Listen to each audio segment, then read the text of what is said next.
Destination wedding. उस रोज आसमान में काले बादल छाए थे। जून का महीना था और मॉनसून अपनी पीक पर था। नॉर्थ इंडिया में पिछले कई दिनों से जबरदस्त बारिश हो रही थी। वरुण अपने फैमिली फ्रेंड सुबोध अंकल की छोटी बेटी कियारा को लेकर दिल्ली से उदयपुर की तरफ अपनी कार से जा रहा था। उन दोनों को कियारा की कजिन सिस्टर श्रुति की डेस्टिनेशन वेडिंग अटेंड करने जाना था, जो कल होने वाली थी। कियारा मन ही मन वरुण की तरफ देखकर गुस्सा हो रही थी, क्योंकि रात हो चुकी थी और अब मौसम और भी ज़्यादा खराब हो चुका था। ऐसे में उसे इस बात की टेंशन हो रही थी कि क्या वो वक्त पर घर पहुंच सकेंगे भी या नहीं। वो यही सब सोच रही थी, तभी उसका फ़ोन बजा। उसने फ़ोन की स्क्रीन की तरफ देखा तो उसे पता चला कि उसकी कजिन सिस्टर श्रुति उसे कॉल कर रही थी। उसने मुस्कुराते हुए कॉल पिक किया। हेलो दी। अरे दी की बच्ची, तुम दोनों कहाँ रह गए हो? सुबह 10 बजे चले थे लेकिन अब तक नहीं पहुंचे हो। सामने से उसे उसने डांटते हुए कहा। दी अब क्या ही बताऊं, कुछ लोग हैं ही ऐसे। पहले तो ये वरुण चला ही नहीं, उसके बाद बीच में जयपुर में अपने फ्रेंड से भी मिलने लगा। पता नहीं कैसे कैसे लोग हैं। हाँ तो देखो श्रुति, इसको बोल दो या तो इसे मेरे साथ आने की कोई ज़रूरत नहीं थी, और अगर आना था तो फिर अब मैं अपने हिसाब से चलूँगा। अगर इतनी ज़्यादा जल्दबाजी है तो ये अपनी पर्सनल 11 नंबर गाड़ी से जा सकती है, चश्मिश कहीं की। कियारा के कमेंट पर उसने तुरंत गुस्से में कहा, ओ हेलो, चश्मिश किसे बोला बे? तू होगा गोलू सांड कहीं का। ओए आई एम फिट नहीं सुपर फिट, तेरी तरह चश्मिश नहीं हूँ, आई समझ। लड़कियां मरती हैं मुझ पर, शर्टलेस हो जाऊं तो तुरंत डिनर पर ले चलने को बोलती हैं, आई समझ। ओह हो, बड़े आए। पापा की होटल में खाना खाते हो बेटा, जिस दिन खुद कमाने के बारे में सोचोगे ना तो कोई 10,000 रुपए भी ना देगा। तो तेरा सही है फिर शर्टलेस ही घूमना, क्योंकि शर्ट खरीदने के तो पैसे होंगे नहीं ना तेरे पास। देख, you are crossing your limits. Shruti, अगर ये तुम्हारी बहन नहीं होती ना तो मैं अभी के अभी बताता इसको, यही हाथ पकड़कर नीचे फेंक देता गाड़ी से।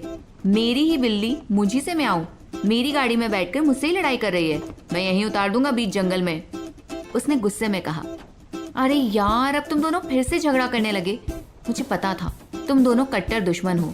हम सबकी फैमिलीज में अच्छी बनती है, लेकिन तुम दोनों पता नहीं क्या हो रखा है, क्यों लड़ाई कर रहे हो इतनी? श्रुति ने सामने से कहा। वरुण ने जैसे ही सुना तो वो बोला, तो तुम ये इसको बोलो ना, मुझे बोलने की जरूरत नहीं है। नकचड़ी कहीं की, हमेशा बकवास करती रहती है। चश्मिश है तो है, मैं तो बोलूंगा, उसने गुस्से में कहा, जिसके बाद कियारा चुप हो गई। अब बोल ना, बको, बड़ी आई, नाटक तो बहुत आते हैं तुमको। बोल अब, क्या कह रही थी तू? वरुण प्लीज यार, अब झगड़ा मत करो और जल्दी से आ जाओ, श्रुति ने कहा, और उसके बाद उसका कॉल कट कर दिया। उसके चेहरे पर उदासी छा गई, क्योंकि उसने एक्सपेक्ट किया था कि वो आज दोनों आपस में झगड़ा नहीं करेंगे। उसने अपने फोरहेड को रगड़ा, उसे पता था कि उन दोनों को कभी नहीं समझा सकेगी। वो उन दोनों के बारे में सोच ही रही थी कि तभी वहां वरुण की मॉम आई। उसने श्रुति को उदास देखकर उससे पूछा, क्या हुआ बेटा, उदास क्यों हो? कुछ नहीं आंटी, वो वरुण और कियारा दोनों साथ आ रहे हैं ना दिल्ली से उदयपुर, और अभी तक नहीं पहुंचे हैं। अरे पहुंच जाएंगे, मेरी बात हो गई थी। वरुण अपने हिसाब से लेकर आएगा उसे। वो जितना उससे झगड़ा करेगी उससे वो उतना ही जानबूझकर उसके मजे लेने के लिए डिले करेगा। उन्होंने मुस्कुराते हुए कहा, मानो ये सब उनके लिए नॉर्मल बात है। मगर आंटी, कल शाम को मेरी शादी है। अरे आ जाएंगे बेटा, तुम टेंशन ना लो। वरुण जितना लापरवाह दिखता है उतना है नहीं, वो ले आएगा उसे, उन्होंने प्यार से कहा, और उसके बाद वहां से चली गई। तो वहीं श्रुति कियारा और वरुण के बारे में एक बार फिर से सोचने लगी। कसम से ये दोनों पागल हैं। मैं कितनी बार कियारा को समझा चुकी हूँ कि उसके साथ उलझने का कोई मतलब नहीं है। पढ़ाई में इतनी इंटेलिजेंट है, लेकिन फिर भी उलझ जाती है उसके साथ, और वो उससे भी ज्यादा बड़ा वाला जिद्दी है। मगर नहीं, उसके साथ तो उसको लड़ाई करनी ही होती है। खैर, हे भगवान जी, अब वो दोनों सही सलामत यहाँ पहुंच जाएं। मौसम भी काफी खराब हो चुका है, तो बस आ जाएं। श्रुति बुदबुदाते हुए खुद से ही बोली। उसके चेहरे से ही लग रहा था कि उसे डर लग रहा था कि कहीं रास्ते में उन दोनों के साथ कुछ गड़बड़ ना हो जाए। इधर दूसरी तरफ वरुण गाड़ी को तेज नहीं चला रहा था, क्योंकि बारिश होने लगी थी। हालांकि बारिश इतनी तेज भी नहीं थी कि वो गाड़ी को ज्यादा तेज ना चला पाए, मगर वो कियारा को इरिटेट करना चाहता था। कियारा कुछ देर तो उससे कुछ भी नहीं बोली, मगर उसके बाद उसने गुस्से में कहा, चाहते क्या हो वरुण? बैलगाड़ी भी से तेज चलती है, पता नहीं खटारा तेज चलती भी है या नहीं। अगर मुझे पता होता तो मैं तुम्हारे जैसे लड़के के साथ हरगिज नहीं आती। और अगर मुझे सुबोध अंकल ने ना बोला होता कि मैं उनकी चश्मिश बेटी को अपने साथ लेकर आऊं तो मैं तुम्हें अपने साथ नहीं लेकर आता। और तुमने क्या कहा? खटारा? तुम नहीं जानती मेरी इस कार में मेरे साथ किस किस तरह की लड़कियां बैठती हैं। वो हॉट एंड सेक्सी होती हैं। उनके बोलने का अंदाज मस्त होता है, बहुत मीठी आवाज होती है। आई समझ? They look beautiful like an angel, not behenji types like you. Oh hello, बहनजी टाइप कैसे बोला बे? मैं लंदन में पढ़ाई कर रही हूँ। आई समझ? मुझसे ज्यादा मॉडर्न कोई हो ही नहीं सकता। बड़ा आया, उसने गुस्से में जोर से कहा। हो सुअर को चाहे जितना अच्छे से नहला धुला लो, उसे रहना तो कीचड़ में ही है। तू भी ऐसे ही है, चाहे जहाँ पढ़ाई कर ले, तेरा ये बहनजी अवतार नहीं बदलने वाला।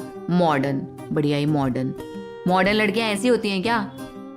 उसने गुस्से में कहा, जिसके बाद एक बार फिर वो चुप हो गई। जिसके बाद वरुण को बड़ा ताज्जुब हुआ।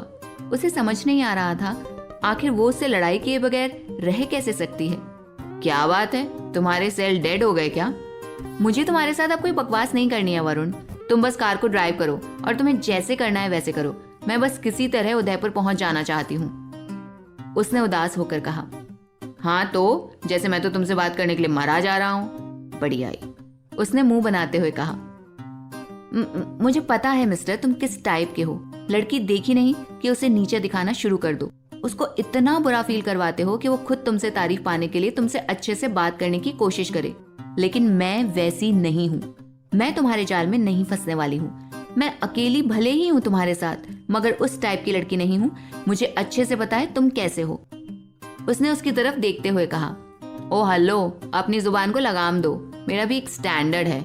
मैं और तेरी जैसी लड़की के साथ और वो सब यक।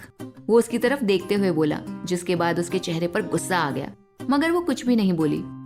गुस्से में वो खूबसूरत लग रही थी। वरुण उसको एक पल के लिए देखता है। वो बेहद प्यारी लग रही थी। वो एक 5 फीट 5 इंच की हाइट वाली खूबसूरत लड़की थी, जिसकी आंखों पर लगा चश्मा उसे और भी खूबसूरत बनाता था। उसकी जो ड्रूपिंग स्माइल किसी भी लड़के का दिल मोह लेती थी, मगर उसे लड़कों में इतना इंटरेस्ट नहीं था। वो लंदन से बायोमैकेनिकल इंजीनियरिंग कर रही थी। इस दौरान न जाने कितने लड़कों ने उसे प्रपोज किया था, मगर उसने किसी को भाव नहीं दिया था। स्वभाव से वो थोड़ी चिड़चिड़ी थी और यही वजह थी कि वरुण को वो पसंद नहीं थी। मगर कई देर तक आपस में लड़ने के बाद जब वो दोनों चुप हो गए तो वरुण उसे एकटक देख रहा था। कुछ ही देर में कियारा ने जैसे ही नोटिस किया कि वरुण उसकी तरफ देख रहा है, वो अनकंफर्टेबल फील करने लगी। हालांकि वो कुछ बोली नहीं, मगर वरुण की आंखों में अचानक कुछ और नजर आने लगा था। आखिर क्या होगी वरुण और कियारा की कहानी? जानने के लिए कहानी का अगला भाग